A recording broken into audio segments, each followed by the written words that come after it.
Hello, this is Bob Gray Sr., and I'm glad you joined us today. Let me give you a thought that may be of help to you, and it's a thought of this of record keeping, and it's what I for years had taught on vital stats to our sorting clinic for the 3 decades that I taught that in Texas, and so record keeping.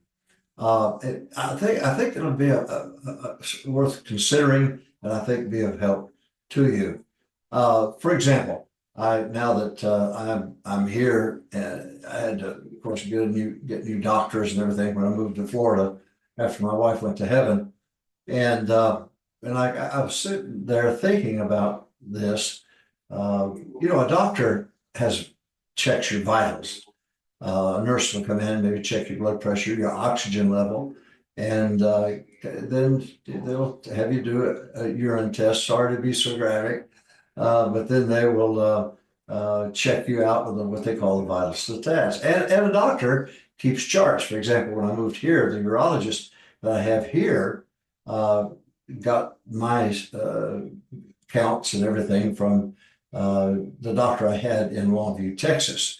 And when my first meeting with him, the urologist here, he quoted to me what my PSA levels were, and the fact that I'm part of 1% of the male population, where the PSA count can be good, and you can still end up with cancer. I had an older brother that died from it at age 74, and but yet his PSA count was fine. Everything was fine, but he was part of that 1% population. And I hate to play doctor with you, but the point being that there were records that he kept, charts that the doctor kept, and he passed on to the doctor that was down here. And so now he knows what to look for and so on. So let's put this in ministry. Maybe this is something that'll help you for some things that I've done for years. Here's some vital stats, I think, that a pastor ought to be considering in the ministry. For example, car count. How many cars are actually in your parking lot? You can have someone take the back parking lot or the front or whatever and add up the car count, because that tells you a lot. For example, if you get ready to build a building in Texas, they said 2.5 per parking spot. So if you had 100 spots or parking spots, well, then guess what? They could then tell you how many square feet that they would allow you to build. And so they correlated the two. But the car count, what's the car count? I wanted to know that. Number two, the men count. What's the men count? Now, I never liked the idea that, laymen get discouraged easily. And I'll tell you how to analyze some of this a little bit, but they get discouraged easily. If one man counted all the count every week, if it's down 1 week, he doesn't look at year to year, he looks at week to week, he's going to get discouraged. So I divided the 12 section lower floor, 10 section of balcony, and I divided that up and had certain men take certain sections. So I didn't want them to say, I'll carry the load. I'll carry the load. We'll be all right. We're going to make it just fine. But I don't want to put that pressure and burden on a layman. So I had to figure out exactly how to make sure I got the information I needed, but also how to keep them encouraged in case you do have down days.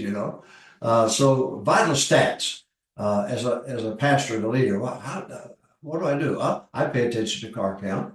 That tells you how a good number of people that are 2.5 per car that are coming. It's a lot more than that, but that's what the government will use. And two, men count. Number three, giving units. Anytime we had to go to the bank and had a building project, and we were building all the time. They wanted to know, how many giving units do you have? Well, I wanted to know that. How many giving units do I have? Number four, a bus route count. What's the attendance on the buses? What's the attendance? And I would record that in one giant sheet with 52 lines on it that had all of this, a column to 1, 2, 3, a column across like that. And so I wanted to know what the bus count was. I want to know the number of buses that I had.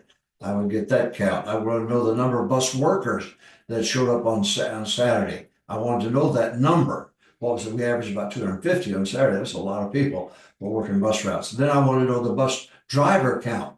I would tell all of our leaders, if you don't get somebody new this week, a year from now, you won't have anything.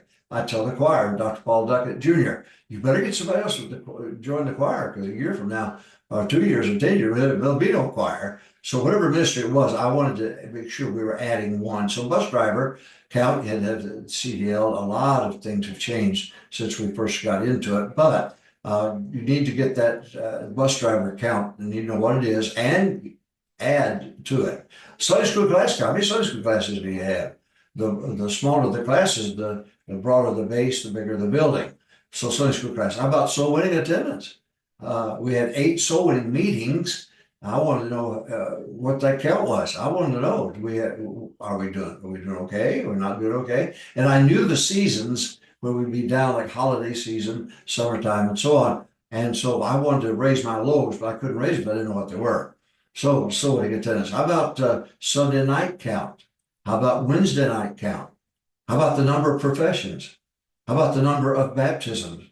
Now, with all of that in mind, don't forget, now we're talking about record keeping, talking about vital stats as far as you as a pastor. Now, compare year to year, not week to week, or you'll get discouraged. And I would suggest you raise the lows. But July 4th, I remember I was so upset after one of the first July 4th, I was so upset, the bottom fell out. And I said to myself, it won't happen that way next year. It's not going to happen.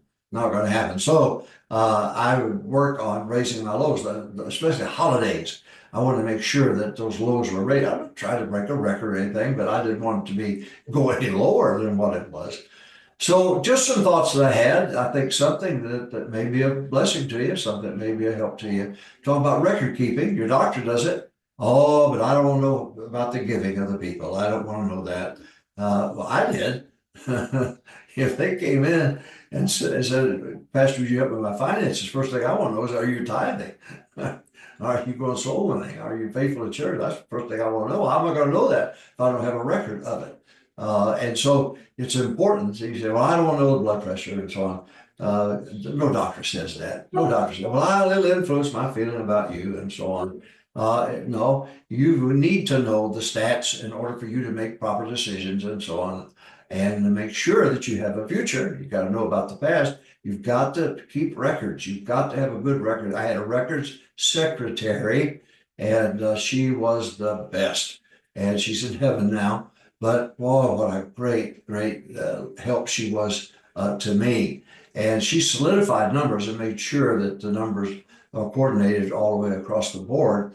And when they were all, she consumed them all, got them all. But she was the one. I remember she came to me one day and she said, Pastor, we have more people saved during the week than we do on Thursday night. Thursday night was our big push. We had 8 soul winning time. Oh, I really pushed Thursday night.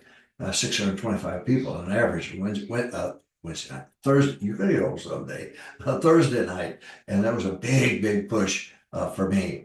And she said we had more people saved during the week because we had a box by the office entryway, and we had little convert slips people would fill out, drop it in that box. And that's how we use that's what we use for follow-up. Put it in the computer, type it out. Every Saturday, every ministry had a list of potentials.